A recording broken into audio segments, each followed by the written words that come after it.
Baik, ketemu lagi di vlog saya. Saya sudah lama tidak mengupload video. Nah, hari ini saya ingin berbagi tentang materi pembelajaran di program studi saya tentang menghitung harga pokok produksi dengan dua metode, yaitu metode variable costing dan metode full costing.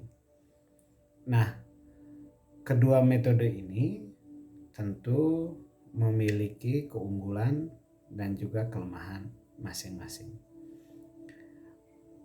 Metode variable costing digunakan untuk menghitung harga pokok produksi produk yang memasukkan semua biaya variabel sebagai pembentuk harga pokok produk tersebut. Sedangkan metode full costing memasukkan semua komponen biaya, tidak saja biaya variabel tetapi juga biaya tetap pada periode produksi atau pada periode tertentu, misalnya periode 1 bulan tertentu untuk menjadi komponen dalam pembentukan harga pokok produksi. Oke, seperti apa bahasanya? Saya sudah membuat sebuah contoh kasus yang akan kita bahas untuk bisa melihat perbedaan dari kedua metode tersebut produksi. Nah, dari tampilan di layar ini saya coba perbesar sedikit ya. Oke, dari tampilan layar ini, maka ada sebuah contoh kasus yang dimiliki datanya oleh data PT Gloria bahwa jumlah produksi dalam periode anggap saja Januari ya, dalam periode Januari adalah 9.000 unit atau pieces. Nah, jumlah yang terjual di periode yang sama itu adalah 8.000 pieces. Nah, di sini ada informasi bahwa harga jual per unit atau piecesnya adalah Rp1.000 per pieces. Itu adalah data produksi, penjualan, dan harga jual. Nah, di sisi yang lain, di komponen biaya, maka ada informasi atau data, satu, ada bahan baku itu adalah Rp250 per pieces, kemudian tenaga kerjanya di Rp200 per pieces, biaya overhead pabriknya 150 per pieces, dan biaya penjualan itu adalah Rp25 per pieces. Itu adalah biaya variabel, dan pada komponen biaya tetapnya itu berupa satu, ada biaya tetap produksi ya dengan kapasitas normal 10.000 unit sebesar Rp1.000.000, dan ada biaya administrasi 250 dan biaya penjualan 200. Nah, berikutnya kita akan coba menghitung berapa harga pokok produksinya.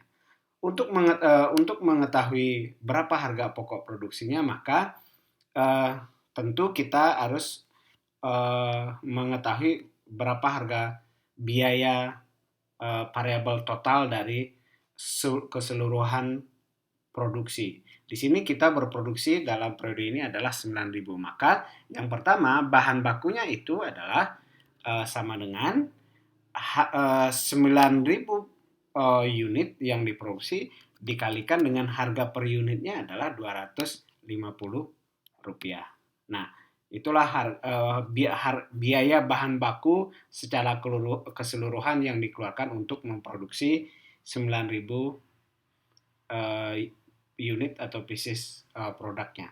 Yang kedua adalah untuk 9.000 unit ini juga membutuhkan biaya tenaga kerja sebesar Rp200 dikalikan jumlah yang diproduksi, atau totalnya adalah 1.800. Begitu juga dengan biaya overhead pabrik ya, dan juga biaya pemasaran. Nah, ini adalah biaya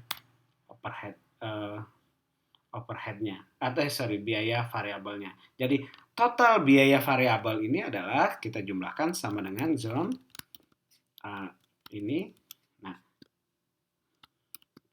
Nah, ini adalah total biaya variabel. Oke, biar kelihatan ini saya tidak usah bold, yang ini saja saya bold. Oke. Nah, sedangkan apakah biaya tetap ini masuk ke dalam perhitungan harga pokok produksi? Nah, disinilah perbedaannya. Pada metode perhitungan full costing, maka biaya tetap ini juga dimasukkan sebagai komponen biaya yang dibebankan pada perhitungan harga pokok produksi. Sehingga kita pindahkan yang ini 1 juta. Oke, terus yang ini juga pindahkan. Sehingga total biaya di sini, biaya sama dengan sum ini. Nah, sampai di sini karena di bagian atas sudah kita jumlahkan menjadi 5 juta. Jadi inilah total biaya. Oke, saya hilangkan boldnya. Jadi ini total biaya. Nah, berapa harga pokok produksinya? Harga pokok produksi per unit itu, harga pokok produksi total adalah 7.075.000 rupiah. Harga pokok produksi per unit di situ ini sama dengan harga pokok produksi total dibagi dengan jumlah unit yang diproduksi. Sehingga per unit, per satu satuan unit produk itu harga pokok produksinya adalah Rp786. Oke. Nah, bagaimana dengan variable costing ya? Variable costing itu adalah berhenti di garis ini. Saya kasih diisi tanda, dia akan berakhir di sini perhitungannya. Jadi saya pindahkan sama ya. Ini adalah biaya variabel total. Berapa harga pokok per unitnya? Sama dengan 5.625 dibagi 9.000 pieces. Inilah harga pokok produksi per unit. Nah, sekarang bagaimana perhitungan rugi labanya?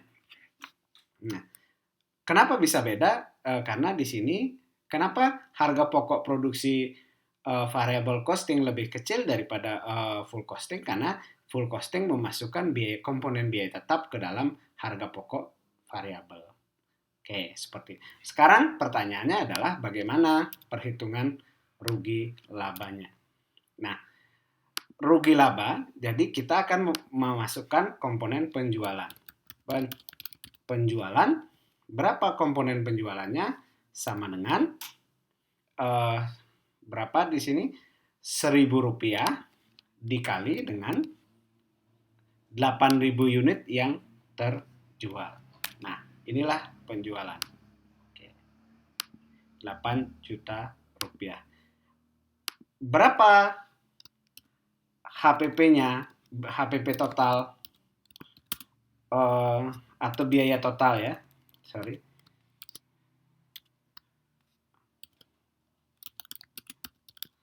Nah, biaya totalnya. Biaya total periode pada periode tersebut adalah sama dengan harga pokok produksi ini dikalikan dengan jumlah unit yang terjual sama dengan 600 ya, jadi biar sama ya, 6.288, sehingga keuntungannya atau laba di sini adalah total nilai penjualan dikurangi dengan total harga pokok produksi atau biayanya. Nah, sehingga labanya adalah 1.711.000. Nah, bagaimana dengan di metode variable costing? Coba kita lihat. Variable costing, penjualan sama dengan di sebelahnya, dengan ini. Nah, biaya totalnya itu sama dengan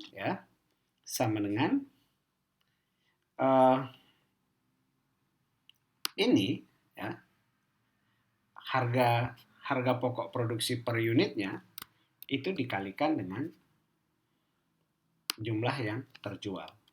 Inilah biaya total untuk produknya. Nah, namun karena dalam operasional perusahaan memiliki biaya tetap, maka yang harus ditanggung dalam satu periode tertentu, dan ini adalah satu periode bulan Januari yang harus dikeluarkan, maka kita harus menambahkan komponen biaya komponen biaya variabel ini dengan biaya tetap. Jadi kita harus memasukkan biaya produksi tetap ya sebesar 1 juta, biaya administrasi 250 dan biaya biaya penjualan sebesar 200. Maka biaya totalnya adalah kita jumlahkan sama dengan dijumlahkan sampai di sini tutup. Nah, inilah biaya totalnya. Sehingga laba perusahaan ketika kita menggunakan ini saya geser ke bawah ya. Biar kelihatan ya. Laba perusahaan dengan menggunakan metode perhitungan variable costing itu adalah sama dengan ya 8 juta dari penjualan dikurangi dengan total biayanya adalah 6.450. Jadi biaya keuntungannya adalah 1.550. Nah, kalau kita bandingkan ya dengan metode full costing, maka metode full costing lebih besar labanya dibandingkan metode variable costing. Nah, kok bisa? Nah, kenapa bisa dengan berbeda metode bisa berbeda laba? Nah, disinilah intinya bahwa dengan metode full costing, maka kita kembali scroll ke atas bahwa dari 9.000 produksi yang laku hanya 8.000 produk unit produk. Oleh karena itu ada sisa lagi 1.000. Jadi di sini coba saya hitung ya. Produksinya adalah 9.000 sehingga di lakunya hanya 8.000 terjual, berarti ada persediaan produk yang belum terjual sebesar 1.000 unit. Jadi nah ini informasinya sudah ada, saya kebetulan sudah buat. Produksi 9.000 yang terjual adalah 8.000 sehingga ada persediaan akhir adalah 1.000. Nah, 1.000 kalau menggunakan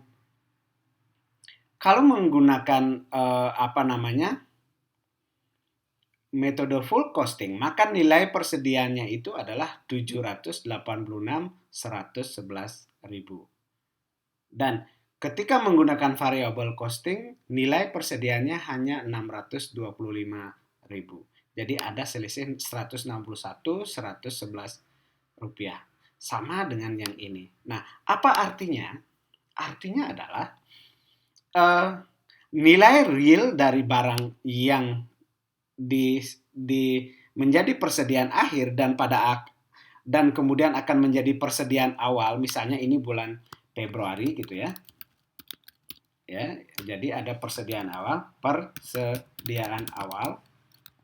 Maka nilai barang kalau menggunakan metode full costing adalah ini dan variable costing adalah ini. Nah, sorry.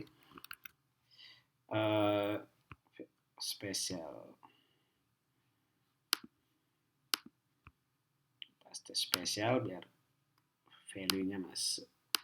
Oke, biar sama. Nah,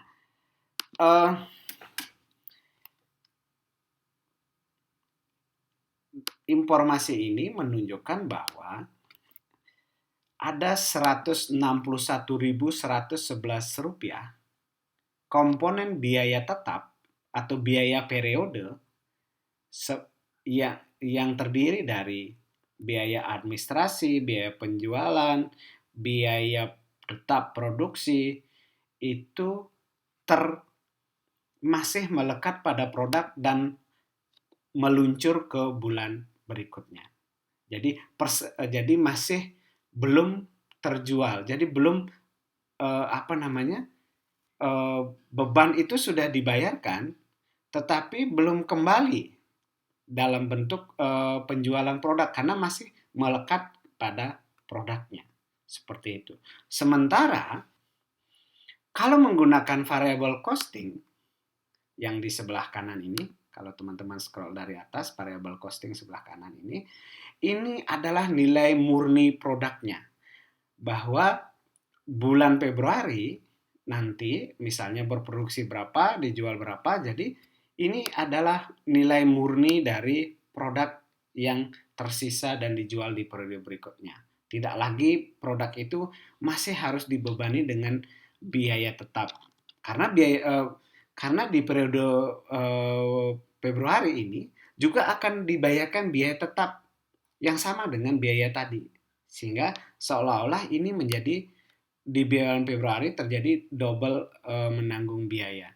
Seperti itu. Walaupun nanti kalau secara kontinu menggunakan full costing juga nanti akan mentransfer kembali ke bulan Februari berikutnya, misalnya bulan Maret yang melekat kepada produk seperti itu. Jadi itulah perbedaan dari variable costing dan full costing. Jadi kalau variable costing yang tersisa, yang tidak terjual produknya dan menjadi persediaan awal di periode berikutnya adalah murni nilai dari produk itu berdasarkan biaya variabelnya yang melekat pada produk. Sedangkan kalau menggunakan full costing, maka masih terdapat biaya tetap yang melekat pada produk yang terakumulasi atau menempel di periode berikutnya. Jadi ada biaya tetap di periode Januari yang masih harus dijual, harus diselesaikan pada produk yang menjadi persediaan awal di bulan Februari. Kurang lebih seperti itu. Jadi eh, yang mana lebih bagus? Secara umum salah satu-satunya kelemahan metode variable costing adalah belum diakui secara ini oleh akuntansi umum sehingga pada akhirnya dia harus di-adjust atau disesuaikan dengan metode full costing. Hanya seperti itu. Jadi secara dinamis lebih memberikan gambaran yang lebih real terhadap situasi perusahaan, biaya untuk pengambilan keputusan.